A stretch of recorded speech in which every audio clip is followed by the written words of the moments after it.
Hey, it's Sela Social Studies. Hey guys, welcome back to Sela Social Studies. Today we're going to be talking about the sack of Lawrence and John Brown. Now, Lawrence, Kansas had the words Free State plastered all throughout its history, dating from the famous Free State Hotel to the modern day Free State Pub. Lawrence, Kansas was the epicenter of the anti-slavery movement from the passing of the Kansas-Nebraska Act to the first battles of the Civil War. It gets its name from Amos Lawrence, a New England financier who provided abolitionist settlers to the area. New England abolitionists shipped rifles nicknamed Beecher's Bibles out to Kansas. The unique nickname was given because it was said that the rifle might be more powerful moral agent on the Kansas plains than the Bible. The fraction in Kansas and the plains was set. Abolitionists and pro-slavery forces were armed and ready. Will Kansas be a free or slave state?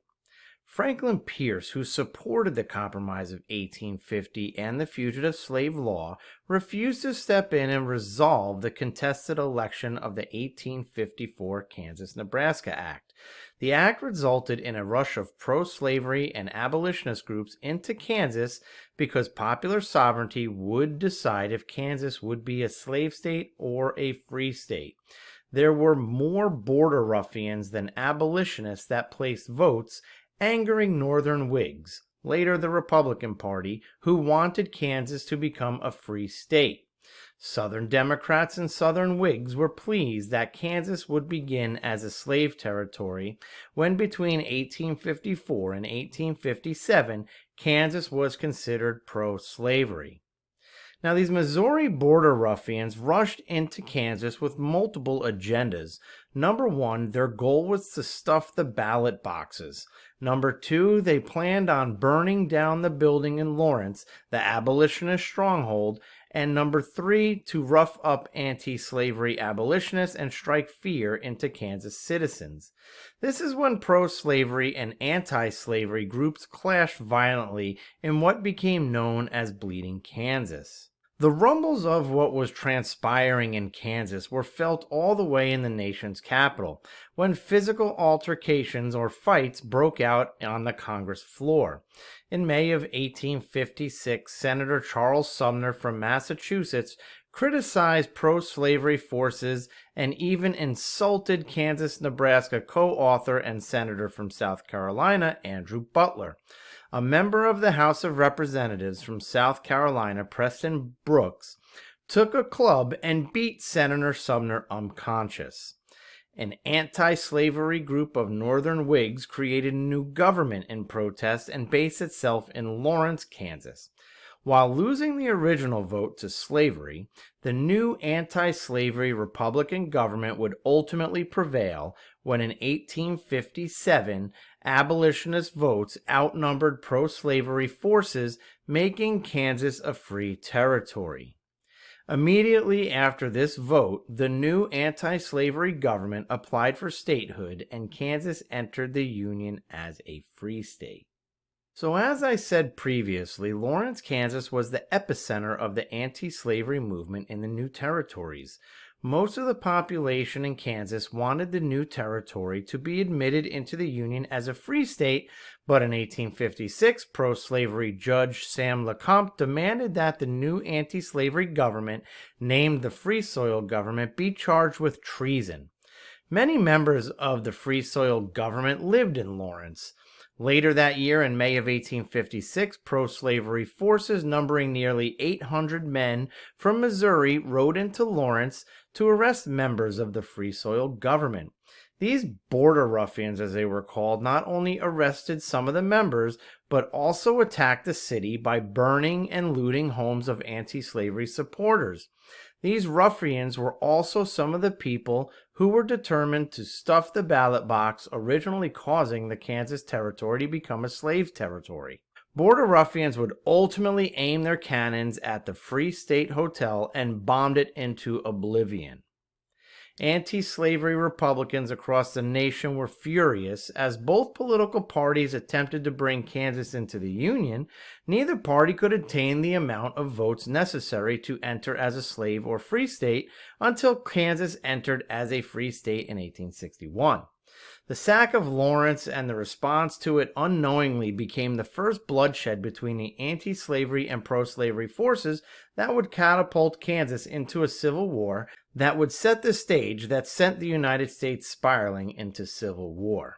There is one man that has a big response to the Kansas-Nebraska Act and the sack of Lawrence, and his name is John Brown.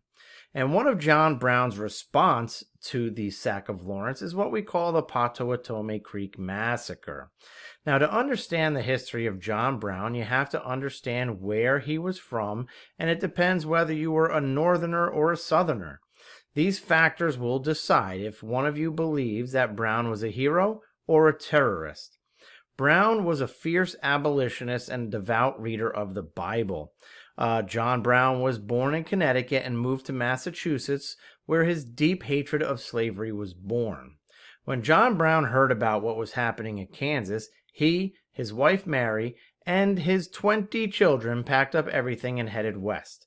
The famous fight between John Brown and human bondage has begun. John Brown was furious that the citizens of Lawrence did not fight against the pro-slavery border ruffians and decided to take matters into his own hands. Brown felt it right to fight fire with fire, and it would be him that struck fear into the pro-slavery forces in Kansas. The time for justice had come, and Brown was determined to draw blood. On the night of May 24, 1856, John Brown, 5 of his sons, and his son-in-law set out from camp to search out and destroy pro-slavery forces.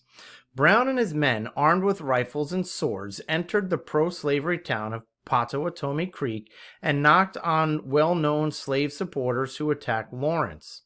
The first 3 were a father and sons who were dragged out of their home. The father was shot in the head, and the 2 sons were hacked to death with long broadswords. Throughout the night, Brown and his men killed 5 men, hacking them to death with swords. This night famously became known as the Pottawatomie Creek Massacre.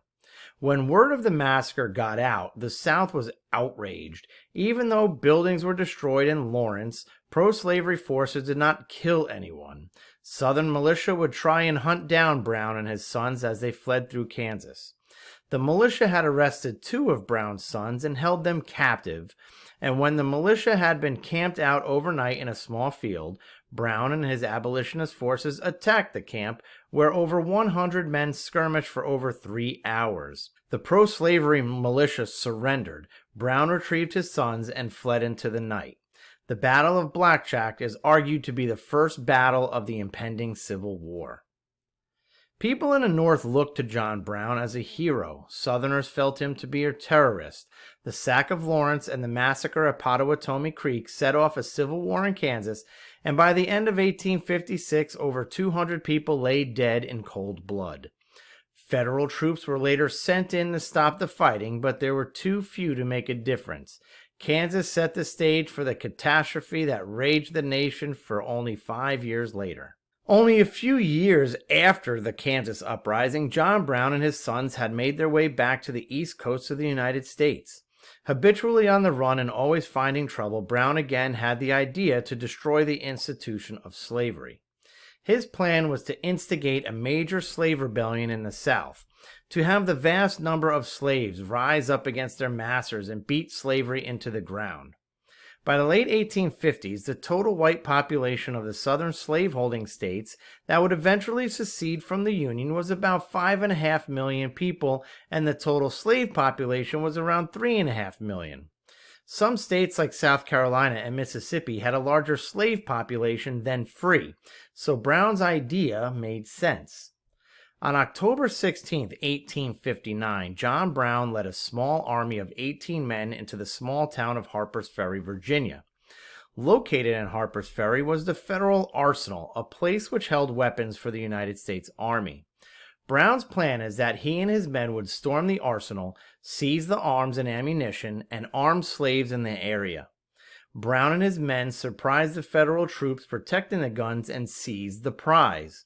He then sent men out to notify local slaves to come to the armory, acquire weapons, travel south along the Appalachian Mountains, and fight their way to freedom. As Brown and his men waited, a militia surrounded the armory and fired, starting the battle. Brown's plan was doomed from the start. Slaves never came to rebel, and the Army sent troops under the command of Lieutenant Colonel Robert E. Lee from Washington to capture and arrest Brown. The Army stormed the armory, where they captured Brown and his members of his group and turned them over to Virginia authorities to be tried for treason. He was quickly tried and sentenced to hang on December 2nd. The consequences of Brown's rebellion at Harper's Ferry lasted way longer than the raid itself. In the North, abolitionists cheered Brown's accomplishments, viewing him as a hero and a martyr, while the South despised Brown and labeled him a terrorist.